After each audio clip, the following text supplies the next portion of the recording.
Hey everyone, and welcome back to the Fortitude Fix. I hope you're well. My name is DaShanna and I am so happy to see you here. On this channel, I make lifestyle and educational videos in the hope that they will be helpful and inspirational to you in your own journey through life. In today's video, I want to do a budget with me, and so in a moment I'm going to actually put you over my shoulder and we are going to budget the exact same way that I did before I was married. So I have another video, a separate video coming out later on as to how my husband and I do our budget, but for now I got a lot of questions on just how to get started, just basic, easy paper, pen, calculator type thing. Like, that's it.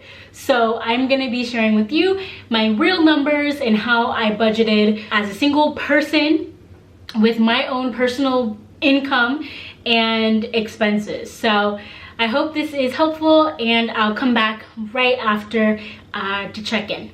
All right, hi everyone. So we are going to sit down and budget the exact same way that I used to.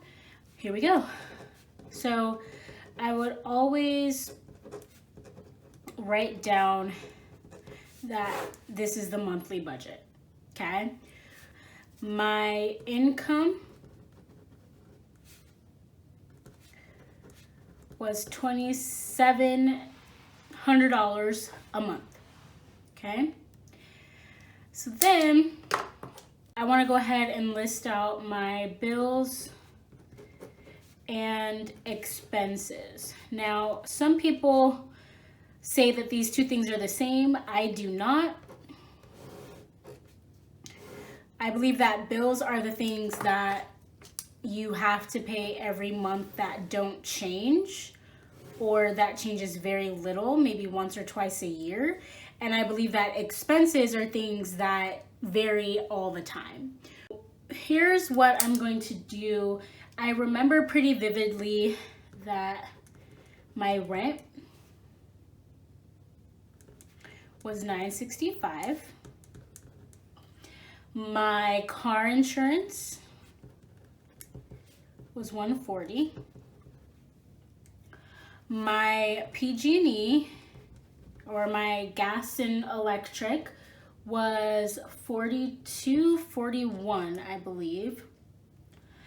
I had my car note, and my car note was $389. Let's see, commuted for work, so my fast track was $85. This is what allows you to go across the bridge so you don't have to stop and, like, you know, pull out cash all the time. I always tithe, so my tithes were 10%, so $270. My entertainment, I had Netflix, which was $10.99. I had two credit cards, so one was $50 a month was the minimum payment, and then my other credit card was $70 a month was the minimum payment. And then I paid my share of the cable and internet bill, which was $20.31. A couple of things I want to share with you about these numbers. So I live in California, so Northern California, the Bay Area specifically. I was working full-time. I also had 3 roommates, so my rent was that amount, and this is also why the PG&E and the cable was this amount. The other things were mine and mine alone, and these are the things that were stable. These are my bills. They didn't change. I like to kind of share that, and then I'll go into my expenses. So I haven't had any food yet. I also hadn't paid for gas yet. My savings I have a savings account, and then just other miscellaneous things. So at that time, I spent a lot on food. I spent about $200 a month on food, and I would go shopping weekly. Gas was about $65 a month. I didn't drive that much or that far, and plus I also got mileage reimbursement from work when I would travel for work. So my savings, I would put about $300, and the other would be a little different. So let's actually do some of that math. So let's total up all of the bills and expenses. So 270 plus 965 plus 140 plus 42, 41 plus 389 plus 85 plus 1099 plus 50 plus 70 plus 20, 31. So my total bills, like by itself, okay, were $20.42.71. Then if I started to add my food, so I would do that plus my 200 plus my 65 plus my 300, that would give me 260 and 71 cents. So then what I would do then was see how much I had left over and if I needed to change any of these things. So I'm going to subtract this from my actual income, and I can tell I would still be in the green. If I wasn't, this would be the opportunity to try to change any of the other expenses.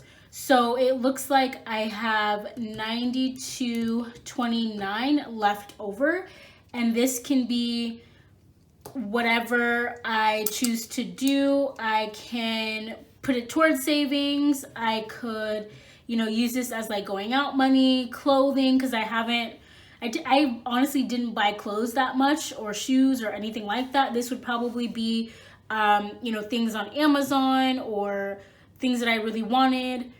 If I had a sorority event, I would pay for it out of this, things like that. And I would track that also. But for simplicity's sake, this is literally how I would do that. I would go ahead and take that 2,700 minus that 2607.71, and that would give me the 92.29 that you see at the very bottom. So, and I totally messed up, but that was my income. These are my expenses. That's probably super annoying to some of you. And then that leaves me with the 92 and some change in the positive. So literally I would do this every single month. If for whatever reason this number was over the 2,700, I knew then that something here had to change. Typically my gas stayed the same, so I could have put that in a bill, but it also changed. So it was varied a lot. So I left it as an expense, but I would also say, okay, then maybe I need to do 180 for food or 150 for food and do my best at the grocery store to stay within that budget and to make sure that my expenses and my bills were not more than my income. That was always very important. I would alter these numbers to make sure that I was always in the green or that it was zeroed out. All right, and so that's what I would do every single month. If you are interested in seeing a video of what we do now that I am married and kind of what our budget is as a couple with two incomes, go ahead and let me know. All right, everyone, so that is it. That is exactly how I used to budget. Literally a piece of paper, a calculator, and a pen. That was it. And I hope that you learned something. I hope that it was super useful. And I hope that you were able to implement some of these things in your life. A lot of people believe that budgeting is for poor people, or if you don't have enough money or a lot of money, then you need a budget. Quite the contrary. in our intention of building wealth for generations to come, it is super important to understand money, the ebb and flow, the give and take, the money that comes in and the money that goes out, and being able to tell your money where to go and follow through with your budget. Once again, I hope this was very useful for you. Go ahead and leave a comment down below. Let me know if you do a budget, if you do it similar, if you do something else, or if you're not really sure why you should budget.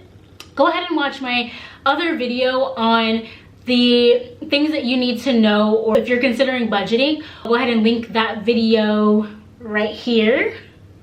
Thank you all so much for watching, and I'll see you all right back here next time. And remember, you can't pour from an empty cup, so fill your cup always.